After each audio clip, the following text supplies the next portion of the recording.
Okay, fam, friends, followers, all that stuff.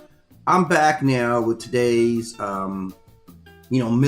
And I always promise you guys a good one, but I'm like, this is a good one right here, right? This is a good one here. And because, I'm not going to lie to you guys. I'm not going to reveal anything to you guys right now. But by the end of this, you're going to realize how much of a personal endeavor this is for me, right? These are all about guys who were humans, who made it to becoming divine. Like, you got a job down there. This is the ultimate promotion from going from being a regular ass dude to now you're seen as divine. Like, you're seen as your inside. And each one of these guys manifested that. Like, the only person that I know who may be on this route right now is Michael Jordan, right? Let's be really, really honest. Michael Jordan's the only person who may go from being a regular ass dude to being a divine immortal, right? Who's worshipped. That's possible, right? And I'm going to tell you why. Like, years back, I don't know if you guys remember this. This must have been like 87 or something or 88 or whatever. And they just played still in the Bird era. And Larry Bird, one of the greatest players of all time, said that described Michael Jordan as God in basketball shoes. And it was profound. And I'm telling you guys, being, right, we talked about it, right, with that one, right?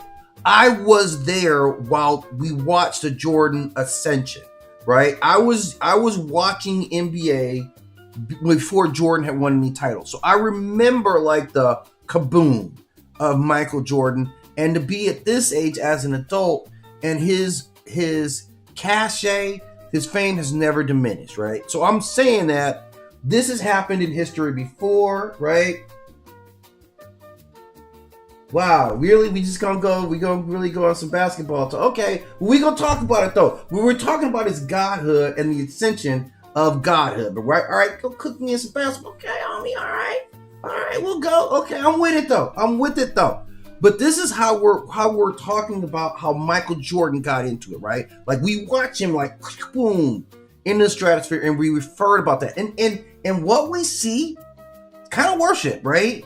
Like, you have a symbol, and you can kind of get worship all over the place, right? Like, that's really what it is, right?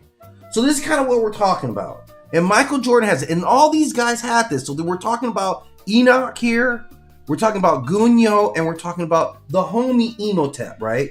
So let's talk about, these are all guys I'm a regular ass guy, and somehow I become a god. That's what we're hitting at here, and how that goes down, and the cachet you gotta have to get there, right? So let's go and talk about and I saved the homie Imhotep for last, but he's really the biggest one, because I wanted to really cook on that part, right? So let's cook here. So the first one I'm going to talk about, that's not even here, is Guan Yu. And Guan Yu is the man who became loyalty itself.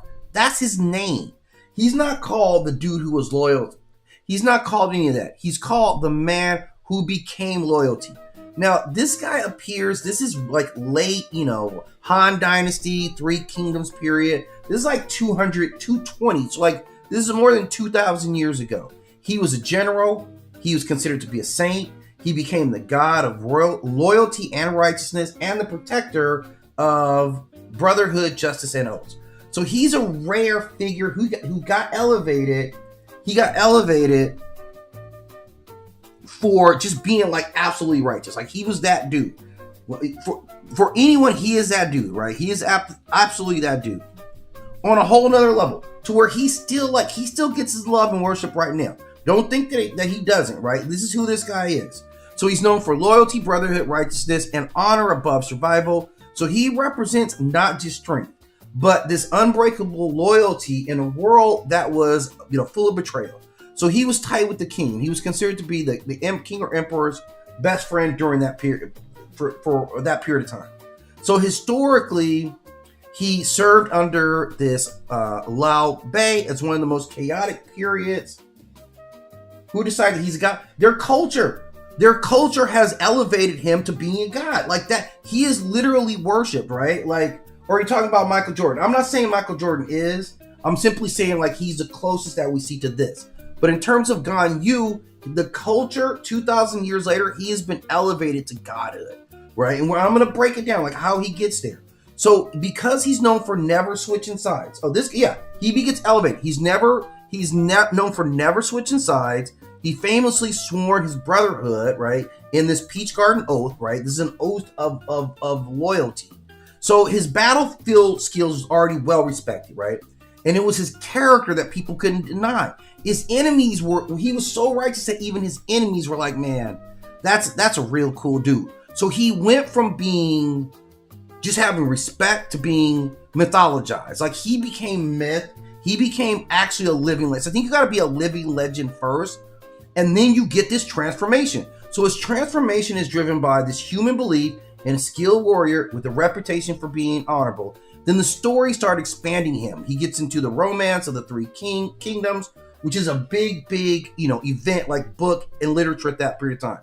So his feats start to become larger, right? Like it wasn't just like he slayed 10 guys. It's probably like he slayed 100 guys. His personality becomes idealized. Like he's the dude right there that you should, mimic yourself after. Try to be like him, right? Be like Mike, right? Be like Guan Yu, right? That's what they were saying. So he was recognized. So he becomes officially deified. He becomes officially deified. He's recognized by the emperors. He's given a divine title, and he is elevated to Guan Dai, which is a full warrior deity. So he got paperwork. Like they literally got paperwork. So this is the thing. He wasn't just taken to heaven, right? And we're going to talk about Enoch. He wasn't just taken to heaven. He was literally lifted up by the people. And they literally raised the roof on him. I don't know if you guys remember that. So as a deity, now he is said to be protection in war. So soldiers will pray to this guy before a battle. He is justice and moral authority. So he's seen as a judge of everyone's character. He is spiritual enforcement. He protects against corruption and betrayal. And for merchants, for business purposes, business protection, merchants worship him for his integrity and his success, right? So he's known. So like in the last one, criminal organizations and law enforcement both pray to the same figure. Like he's universal, right? Internationally known, locally respected.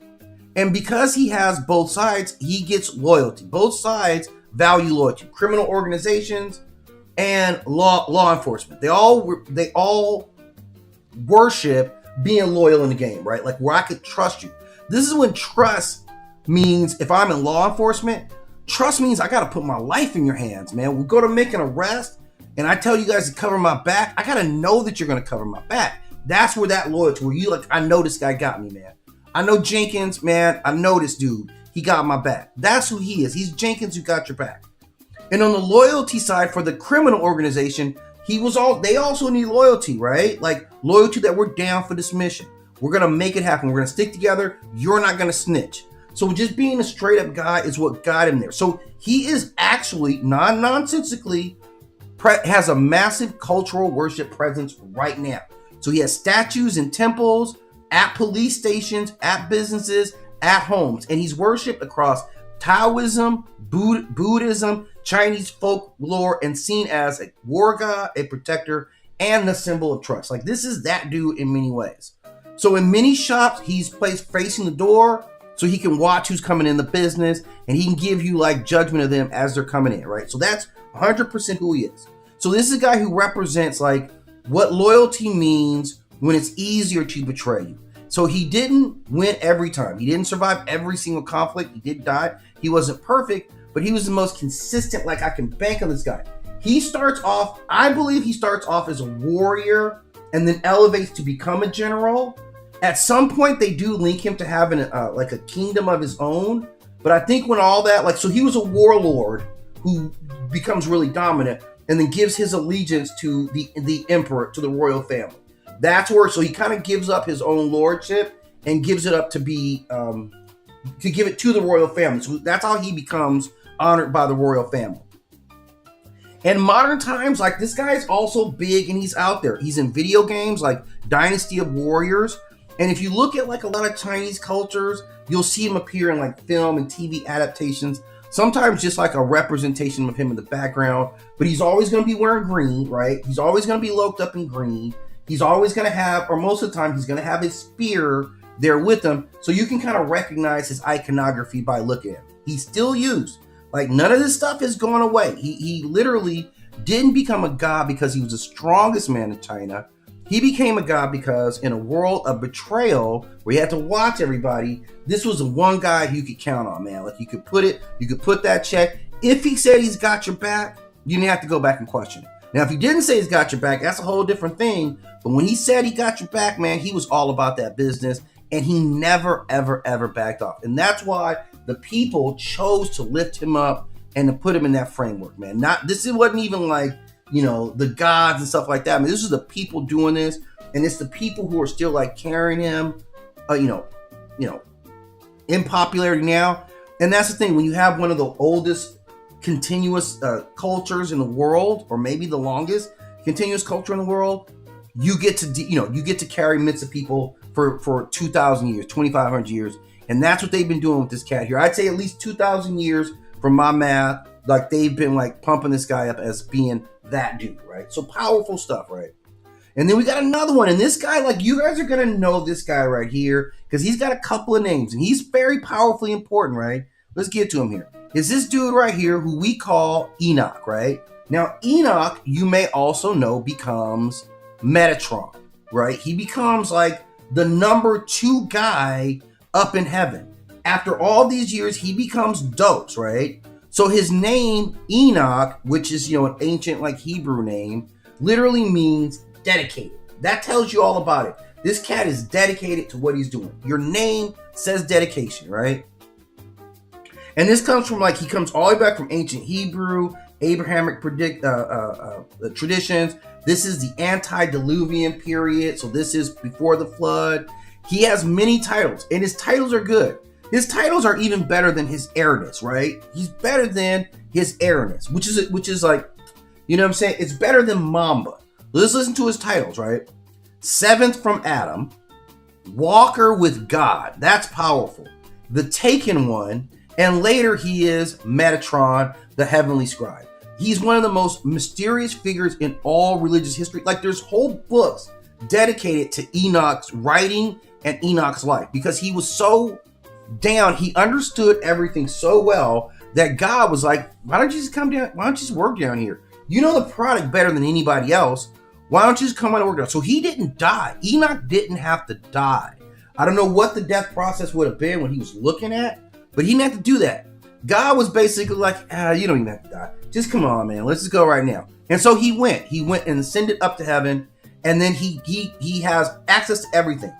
And I mean, when I say everything, we're talking about divine knowledge, about ascension, about cosmic order, about all the hidden truths. So he is the speaker. His divinity was not earned through warfare. It was not granted through legacy. It was not unlocked. He is the archetype of the ascendant mind because of the brain. So in the book of Enoch, he's powerful too, right? Because he's part of the early lineage of Adam. So among the first men. When he's described as the one who walked with God, like there's actually scriptures where he is talking back and forth to God. And then the big line was, and he was not, for God took him.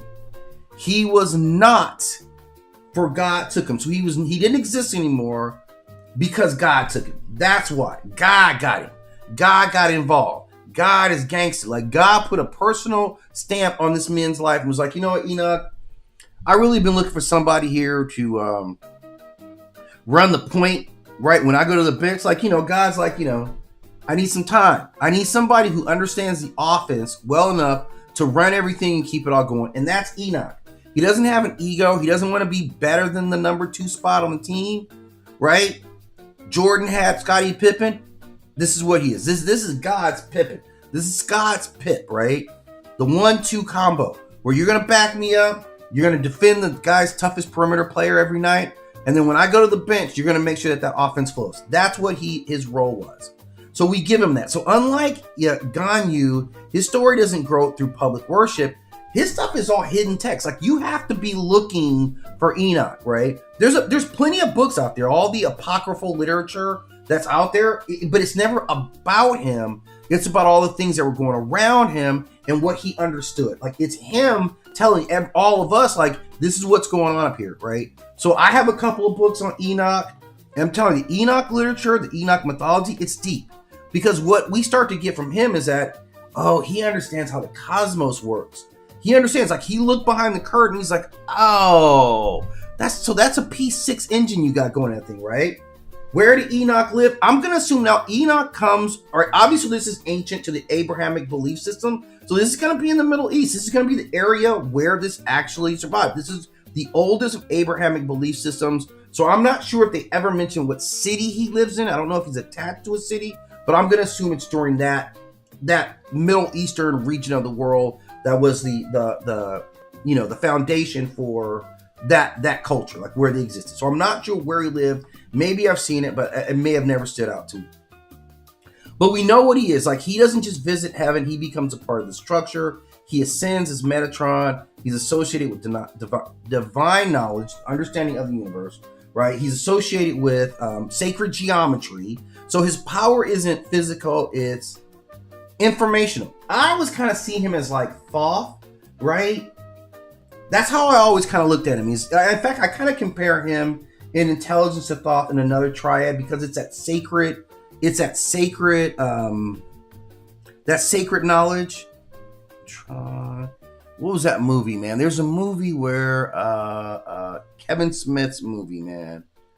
Oh, Dogma. Yeah, Dogma. I want to pull it because we do see him in a movie, right? Like, this might be like a good 20 years ago. Metatron. Let me see if I can find it here. Because it's an interesting, like, he comes out and he kind of explains his role that, you can't just, this is a great actor too, the guy who does this. Let me pull this image up here. Come on, okay.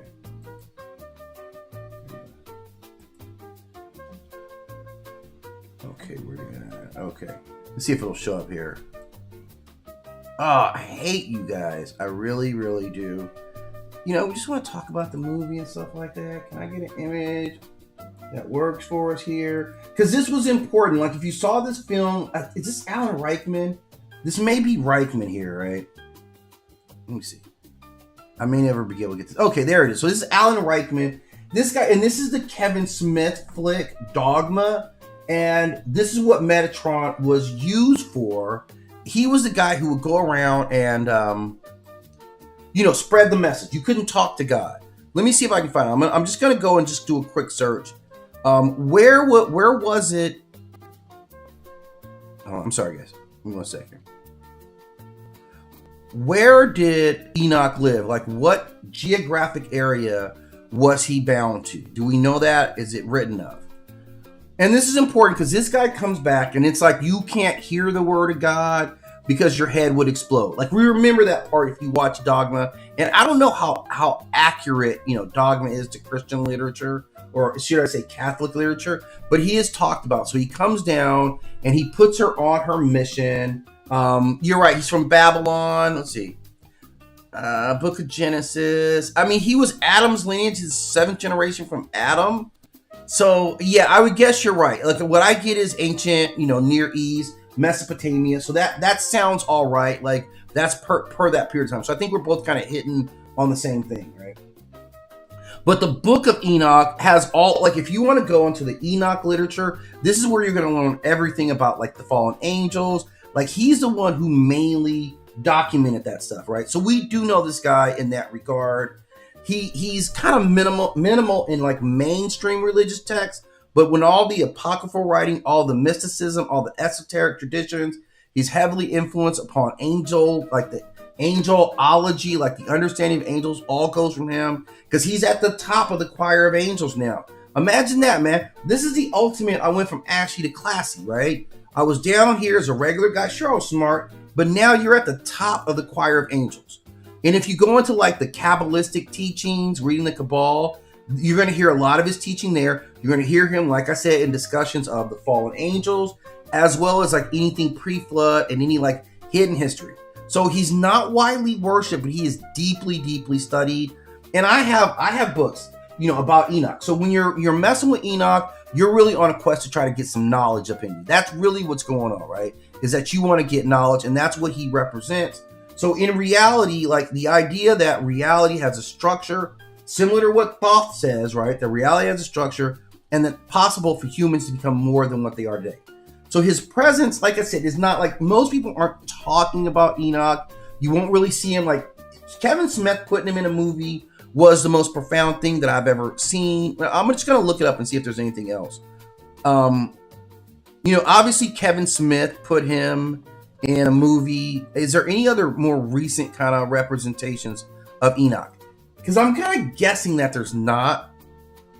He just ain't the most popular guy. It's what he is. He had a pretty serious role in what he did. So I'm gonna guess that there's not. Let's see. Yeah, he's not really. There's not like much like direct references to him in the film Noah, right? In the Russell Crowe movie Noah. That's the closest. He's in a mainstream character, but his lore is kind of baked into it. You're not seeing Enoch, but you're seeing his world. So he is not heavily mentioned, even in the modern stuff. I think that Kevin Smith joint was the only opportunity that we've seen someone playing him. Although there's all these, misdirections. If people are talking about ancient aliens and watchers, they're frequently talking about Enoch. He was a guy who knew too much. So there's a lot that goes on there when we're talking about like the apocryphal literature and that talk about like fallen angels and all that stuff. That's where you're going to get the bulk of like your Enoch stuff. But like I said, man, if you want to study the fallen angels, you're reading all of his work. Like that is what he was. So Guan Yu was lifted up by the people. Enoch, he was something different. He elevated. He took that job, man. You know how they tell you to dress for the part you want, dress for the job you want? He did it. He was like, I'm going to be godly and saintly because I'm applying for this job. And God was like, come down here and run the second unit for me in heaven. That's a big role, and he does it without any fail. Like Enoch has never let us down, right? So we had to give him his shine, give him his love, and just to talk about his story. But there's so much literature on Enoch that we could go endlessly talking about Enoch, and probably we will. Like I have the books, and it's a lot, man. It is really a lot. You got to really dedicate some time to the study here, okay? But it's all good. It's absolutely a great thing that we can talk about him now. Now I got to get to my main man. Now I got to talk to the dude I've been really like wanting to get you guys talking about, man. And this is Imhotep, man. And I'm telling you, nobody historically has been done more wrong than Imhotep. And I don't even know why. And I'm going to start off by telling you why, man. I got a bone to pick. Before I can even get into who Imhotep is, I need you guys to understand what we're fighting against, right? This is what we're fighting. Cat, yes, Cat, loved it, right? So Cat, you came in at the right time because now I'm going to talk about my personal good friend Imhotep, right? And the travesty that was done to Imhotep. Now let's remember, I'm going to give you a little background. Imhotep, his name, okay guys, I got to cook. The name Imhotep literally means he who comes in peace, okay? He who comes in peace. I want you guys to remember this, right? Thank you for joining, giving me the time that you do have. His name is I come in peace. This is ancient Kemet. This is like 3rd dynasty. He had a lot of roles. He was a chancellor to Djoser, the pharaoh. He was a high priest of Ra. He was the chief architect of the Step Pyramid, right? Think about that. He was a physician, he was a sage, and later he was the god of medicine. It's all love here. We're just having a great, look, it's all love. I love doing this. I love talking to you guys. I feel honored, okay? So he was all this stuff, right? He did all these things. His domain was wisdom, healing, sacred architecture, intellectual power, right? Not strength, not conquest. It was about understanding creation. It was about precision. He was a story of a man who served the pharaoh in the earliest days of the unified kingdom. This is when the two lands were put together, right? He was not royalty. He was not born in divinity. He was not even a king, right? He was a common man who rose up purely through intellect, right? I'm telling you, this is one of the nicest guys ever. If you ever run into Imhotep in the afterlife, you need to like pound him up. Like, you're a righteous dude. Like, this is a righteous dude, right? So we know all this stuff about him. And his path to divinity was a slow burn. He was a historical figure. He was a genius and an architect. He was a priest. He was a legendary sage. he began to show it, like they were talking about his knowledge, like how much he knew, how smart this guy was, all this stuff going on with Enoch, Imhotep. He's gonna get pissed if I call him Enoch one more time, right? So he grows into being worshipped. This is, again, the people are building him up, more like Guan Yu than Enoch, who was taken. So Enoch is different than all the rest in that regard, okay? So he gets put up by the people. People still leave him offerings, right? They give him offerings. Imhotep was that dude. And here's what modern culture does with him, right? Here's what modern culture does with him, right? Take all that and make him the villain in the mummy movies. And it pisses me off so much, right? They make this guy a true villain who is disloyal to his pharaoh, or in the suit. He was disloyal, right? First of all, you turn into a monster. You have to endure, what did they call it? The humjai, like the most brutal torture ever. Think about who Imhotep really was. Why would you even associate his name with all that, right? But he does all this. He becomes this monster. You're hunting people down. You're killing kids. Like, you're just devastating. Like, you're devastating, like the countryside. Like, you are a menace, right? And here's the thing: you were seen as one of the most disloyal guys of all time. Like, look, this is what was going on, right? It's him, and you see it right here, right? Let's just zoom this in. This was the problem right here. Him and Enoch, right? Him, Enoch. And here's the thing: we're gonna be really honest about this. Who wouldn't, right? I'm just being really honest. Yeah. No, I'm telling you guys, this guy was the nicest guy ever, man. He was all about you, man. He was all about, like, medicine, wisdom, building temples, right? This was all about it, man. Like, in his story, yeah, okay, here's the thing about, if we go to actual Kemet, if we talk about actual Kemet, not after, like, the invasion and all that, the royalty was here. The royalty wasn't just like, we're in charge, and you guys, they had a duty to us. That's the difference. Like, you remember back in the day, the Nasut, the king, he had to endure a test to make sure he was worthy. He had to go and like it was running. It was all the things that were warrior stuff. He had to do this, or you could not be. You had to be able to protect the people first. That is how they were judged. So maybe, I understand this history was written by the royalty or what survived, but man, they didn't have to take a common man and elevate him up. Like, they were also writing the history, but their history was really accurate. They know who built those temples. They know who the architects were. So they were keeping that. So a lot of this is kind of some documentation. And you're right, the side that wins always gets to dictate that history. But going back on what we know, he was not this monstrous mummy. Like, I talked about what they did to my man Anubis the other day, man. Same movie, man. Now, Anubis, who is another one of the nicest guys you can meet, will lead you to the underworld so you don't get lost. And now he's got some undead army and wants to come back and just lay waste to everything. None of this stuff, like, I'm just saying, man. Imhotep is a beautiful story of a guy who came up because he was just so good at healing, right? His people sought cures at his temples. This was divine intelligence, so he was a patron of scholars and physicians. He was seen as a builder of order from a time where it was more chaotic.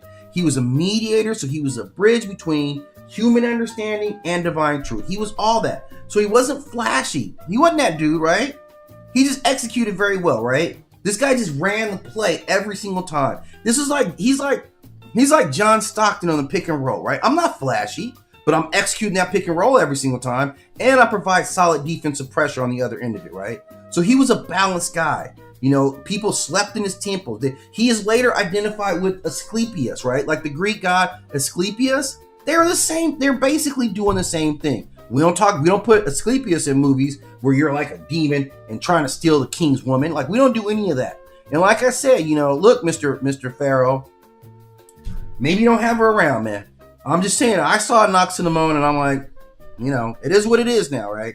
But back to Imhotep, like, what he really means for a lot of us is that intelligence itself is divine. Intelligence itself, what's in our brain computer noodles, is divine thought. We have the ability to understand the nature of the universe, right? We have the ability to see how the universe is structured in the way that Thoth talked about it. Thoth would have absolutely loved this guy right here. He would have been all over this guy right here. Now, in modern interpretations, it's all jacked up, right? It's mad messed up. In the mummy films, now you're a cursed priest. You're this resurrected villain. Absolutely inaccurate, but very, it's very revealing because we still saw him as being all, so powerful, right? I'm talking about this deity, Imhotep. I'm talking about figures who have been deity, guys who are regular dudes, right? These guys here, right?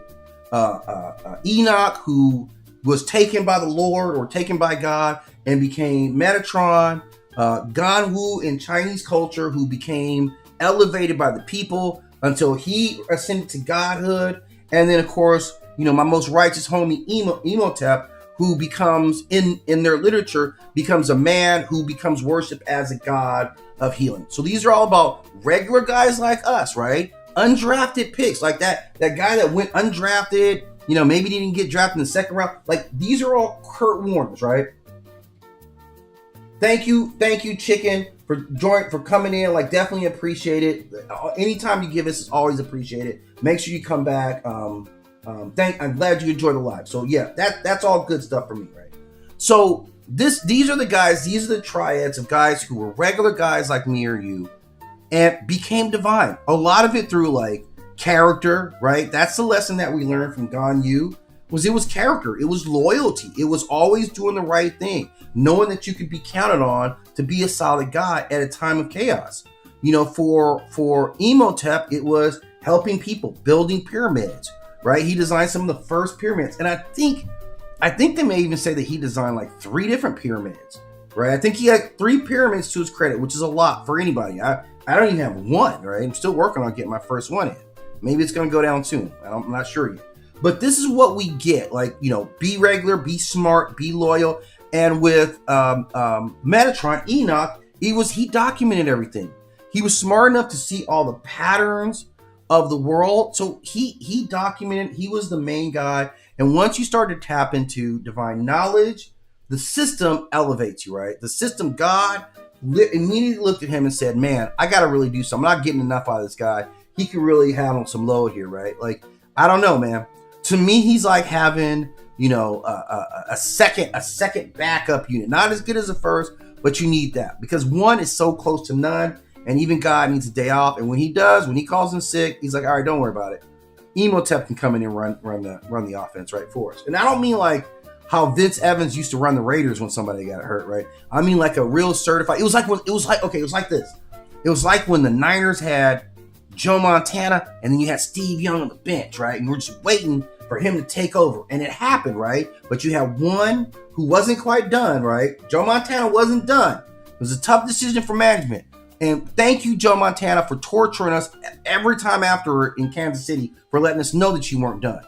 But Steve Young did guide us to a couple of runs and a Super Bowl title. So we have to take it for what it's worth, right? But that's the role that Enoch played, becoming Metatron. But each of these has manifested like through their own personal like ethics and intelligence that they ascended to what we all aspire to be, the upper room, right? Like not going in there on your back, not going there stretched out, but going there walking in, going in there invited and knowing what's going on 100% of the time. So that's who these guys are. I thought it was a fascinating triad, so I had to get into it. I'll probably talk about each of these figures like a little bit more individually, but I'm at the end of this time right now. I'm out of material, but I'm definitely looking forward to getting back. I will be back later on today. And guys, I'm just letting you know, for all you guys stopping in, I've been working on this. Let me see if I can find this here. I'm gonna do a little self-promotion here because I've been working on a graphic novel for you guys, right? For me, but you know how it is. Where did I even put my graphic novel here? Okay, so this is all mythology based, and I'm just kind of show you some of the artwork, and I'll probably have some good, a